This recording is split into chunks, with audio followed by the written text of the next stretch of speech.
قمت بالليل علشان أدخل الحمام، ببص لقيت جوزي واقف في أوضته عريان وراسم نجمة في الأرض وواقف في وسطها. وبعد كده ببص لقيت كائن غريب ظهر لي مرة واحدة، أغمى عليا في ساعتها. وبعد ما فوق لقيت جوزي بيطلب مني حاجة أغرب من الخيال. طبعا قبل ما أبدأ حكايتي النهاردة لا يحلى الكلام إلا بذكر النبي عليه أفضل الصلاة والسلام. بداية الحكاية من بنت كانت عايشة مع أمها المريضة بعد ما أبوها اتوفى. كانت حياتهم على قدها جدا والحالة المادية ضيقة، بس كل اللي بيواسيها في حياتها إن أمها كانت موجودة جنبها، وكانت ليها أخت أكبر منها متجوزة. بس للأسف الحال ما استمرش على كده، أمها المرض اشتد عليها وماتت. بعد ما ماتت البنت راحت اتنقلت عند أختها وقعدت معاها، ومن يوم ده حست إنها تقيلة جدا عليهم. واللي كان بيحسسها الإحساس ده هو جوز أختها.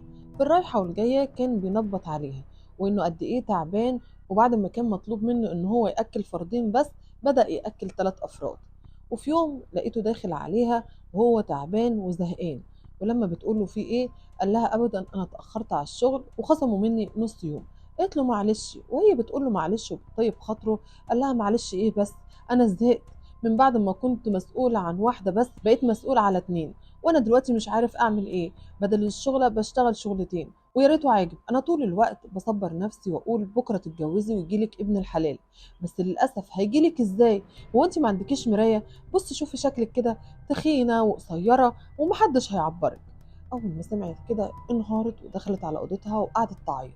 بعدها بشويه دخلت اختها علشان تواسيها وتطبطب عليها، وقالت لها ما تزعليش، ده زي اخوك الكبير، هو كان زهقان شويه وانت عارفه المعيشه وعارفه الحاله الماديه. في الوقت ده ردت عليها وقالت لها صراحة هو ليه حق في كل حاجة، أنا المفروض أشيل نفسي، أنا مش صغيرة، والمفروض هو ما يتحملنيش. أنا من بكرة الصبح إن شاء الله هنزل وأدور على شغل. وفعلا تاني يوم نزلت علشان تدور على شغل، وفضلت تلف على المحلات وعلى المكاتب علشان تسألهم على أي فرصة شغل. كلهم قالوا لها غير متاحة، لأنها كانت بنت على قدها وبرضه كان تعليمها مش أحسن حاجة وما كانش معاها سي في كويس. في الآخر يئست وقعدت على الرصيف وقعدت تعيط وتدعي ربنا. في الوقت ده بصت لقت شاب وسيم جدا نازل من العربية بتاعته، لقيته بيقرب لها وبيطلب منها انها تديله رقم تليفون ابوها او امها. حست ان هو بيستهزأ بيها، ودت وشها الناحية التانية. عرض عليها نفس العرض تاني وقال لها انا مش بهزر، انا عايز ارقامهم علشان عايز اطلبك علشان اتجوزك. وقالت بينها وبين نفسها هو ده اهبل ولا ايه؟ يعني انا لا حلوة ولا عندي جاه ولا عندي مال وقاعدة على الرصيف وجاي يقول لي كلام فارغ؟ وبرضه هو ما يئس وطلب منها تاني انها تديله الرقم. في الاخر ادت له الارقام علشان تخلص نفسها، وقال بالتاكيد بيستهزأ بيا او مجنون. واخدت نفسها وروحت على البيت. واول ما دخلت لقيت جوز اختها بيواسيها ويقول لها ما تزعليش مني، انا زي اخوكي، وده كلمتين وراح لحالهم وما تزعليش وخلاص، ده كان شيطان وخلاص راح لحاله. وبعد كده قال لها بصي يا ستي انا هقول لك خبر يبسطك قوي، ده في واحد لسه متصل عليا دلوقتي وبيقول ان هو عايز يتقدم لك. ساعتها قلت معقوله الراجل ده مجنون ولا ايه؟ هو كلامه صح؟ ازاي جاي لي ده؟ انا لا مال ولا جمال ولا اي شيء، ده انا واحده على باب الله ومش لاقيه حتى اشتغل. ومن هنا استنيته لغايه ما جه في الميعاد فعلا. واول ما جه قعد معاهم وقال لهم ان هو مش عايز اي حاجه ومش عايز يكلفهم اي شيء، وهياخدها بشنطه هدومها لان عنده بيت امه وفيه كل حاجه وفيه كل الفرش اللي هي عايزاه، وهيتجوزه وهياخدها يقضوا شهر العسل في اي مكان هي تختاره. البنت في الوقت ده ما كانتش مصدقه نفسها، وبيتكلم بجد، اكيد في حاجه غلط. وفي الاخر قالت لنفسها هو انا ليه مصعباها على نفسي قوي كده؟ وبالتاكيد ده عوض ربنا ليا.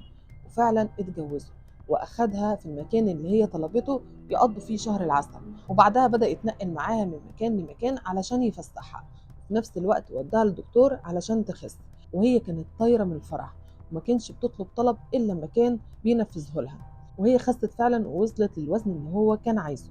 وهنا لقيته جاي بيقول لها يلا بقى بما انك خسيتي كده وبقيتي زي القمر، يلا نروح علشان نعيش في بيت امي. ساعتها استغربت، قالت هو ايه دخل وزني في ان انا اروح اعيش في بيت امه؟ وساعتها وافقته وكان عندها استعداد تروح معاه في اي مكان لانها كانت بتحبه وهو كان كريم جدا معاها.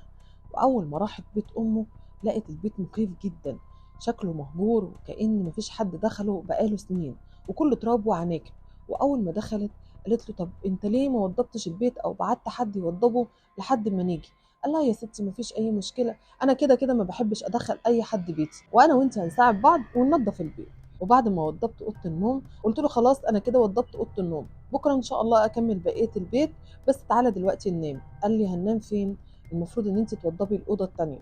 قلت له ليه؟ قال لي عشان انا هنام في اوضه وانت هتنامي في اوضه. في الوقت ده انا اتكسفت منه جدا وقلت له طب ايه السبب؟ ما احنا كنا مع بعض على طول، اشمعنى هنا؟ قال لي ده النظام الجديد ولازم تتعودي. وفعلا دخلت وضبت له الاوضه التانيه علشان ينام فيها، وانا مستغربه من التحول الرهيب ده، مش عارفه ايه السبب.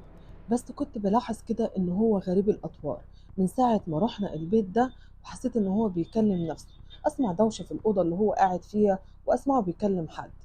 في نفس الوقت كنت بطلب منه اني اخرج انا وهو، كان بيرفض ويقول لي انسي الموضوع ده خالص مفيش خروج تاني. كنت اقول له طب ليه؟ طب لو انت مش عايز تخرج خليني انا اروح ازور اهلي. ده لقيته بيستهزأ بيا وبيقول لي اهلك ايه؟ هو انت عندك اهل اصلا؟ ما ابوك وامك ميتين، وهتروحي لاختك وجوز اختك اللي ما كانوش مستحملينك اصلا. ساعتها زعلت بس قلت مفيش مشكله، بالتاكيد في حاجه مزعلاه. وفي يوم وانا قايمه عشان اروح الحمام سمعت صوت غريب جدا في اوضه جوزي، وكان ساعتها سايب الباب موارب. ببص عليه لقيت واقف عريان وراسم نجم على الارض وواقف في وسطها. اول ما شفت كده انا خفت، بس قلت انا ماليش دعوه، خليه يعمل اللي هو عايزه. بس بدأت أسمع أصوات غريبة معاه في الأوضة، وفي نفس الوقت سمعته بيتكلم كلام غريب، وكل نور الأوضة مطفي والشموع بس هي اللي شغالة. ده سبته ودخلت الحمام، بس للأسف لقيتني ما دخلتش لوحدي، لقيت مخلوق غريب جدا داخل معايا. أول ما شفت كده دبيت بالصوت وقعت من طولي، وما فقتش إلا لما لقيت نفسي في أوضة جوزي في نفس النجمة اللي كان راسمها وأنا نايمة في وسطها، وجوزي قاعد قدامي.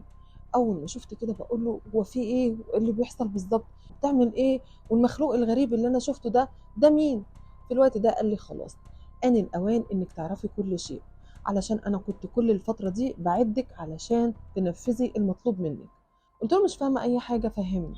قال لي بصي يا ستي، أنا أمي الله يرحمها كانت ساحرة كبيرة جدا، وبعد ما ماتت طلبت الخدام دول يبقوا معايا، وهنا رفضوا وقالوا لي ما ينفعش، احنا لازم نبقى مع واحدة ست وليها مواصفات معينة، والمواصفات الأكيدة تبقى شبه أمك. أول ما شفت كده قلت خلاص أدور على واحدة أتجوزها يكون فيها نفس المواصفات. وأنا معدي بالصدفة لقيتك انت، فيكي شبه من أمي بس تخينة شوية، وانت دلوقتي ما قدامكيش حل من الاتنين، يا إما تسمعي الكلام وتنفذي اللي أنا بقولهولك علشان الخدام دول يبقوا تحت أمرك وينفذوا لك كل اللي انت عايزاه وأي طلب تطلبيه وهتعيشي في نعيم الدنيا كله، يا إما لو رفضتي يبقى أنا كده هتخلص منك وأقدمك قربان ليهم. وطبعا انت عارفه متاكده ان محدش هيسال عليكي، لان جوز اختك واختك مصدقوا يخلصوا منك. انا معرفتش ارد عليه، بس ساعتها طلبت منه قلت له طيب سيبني افكر. قال لي يعني قدامك قد ايه كده وتفكري؟ قلت له يوم واحد بس. وهنا وانا قاعده بيني وبين نفسي قعدت افكر في كلام امي اللي قالته لي قبل ما تموت، وقالت لي يا بنتي اوعي تعملي حاجه تغضب ربنا، حتى لو انت هيجيلك نعيم الدنيا كله، صدقيني اي حاجه وحشه هتسيبيها مرضاة لوجه الله ربنا هيعوضك احسن تعويض في الدنيا وفي الاخره. من هنا بعد ما فكرت عزمت ان انا اهرب، بس في نفس الوقت هو كان حاطط 4 كلاب بره، يعني انا مش هقدر اهرب منهم، ممكن يعملوا فيا اي حاجه. بس ساعتها قلت خلاص اتوكل على الله واللي يحصل يحصل، لو ليا نصيب اني اعيش يبقى هعيش، على الاقل اكون حاولت. وهنا استنيته لما نام راح في النوم خالص، وفتحت الباب وقعدت اجري والكلاب تجري ورايا، وانا بصوت لحد ما لميت اهل البلد. اول ما اهل البلد مسكوني قلت لهم على كل حاجه، ومن هنا بيبصوا لقوه جاري ورايا. اول ما لقوه مسكوه ضربوه وصمموا ان هو يطلقني، وبعد كده اتصلوا على الشرطه والشرطه جت وقبضت عليه، وانا هناك في القسم اتطلقت طلاق رسمي. وبعد كده رجعت لاختي وجوز اختي، ومن هنا بقى بعد ما رجعت متطلقه، وانا طبعا ما كنتش ندمانه على اي حاجه انا عملتها، بس للاسف جوز اختي بدا يعايرني في الرايحه والجايه ويقول لي كان هيجرالك ايه يعني يا وش الفقر، ما كنت تسمعي الكلام، على الاقل كنت هتعيشي في حياه النعيم طول حياتك، اما انت دلوقتي بوس فقر، شوفي بقى انت هتعملي ايه وهتقرفيني تاني، وانا دلوقتي مبقاش عندي اي مجهود بعد طلاقي، مش ندمانه على اي شيء برغم ان جوز اختي بيعايرني في الرايحه وفي الجايه. بس دلوقتي السؤال للناس اللي بتسمعني، يا ترى لو اتعرض عليهم عرض زي ده هيختاروا ايه؟ هيختاروا نعيم الدنيا ولا يختاروا رضا ربنا؟ ودي كانت حكايتنا النهارده، لو الحكايه عجباكم يا ريت تقولوا لنا في الكومنتات، وخليكم معايا في حكايه جديده من حكاوي هناء، والسلام عليكم ورحمه الله وبركاته.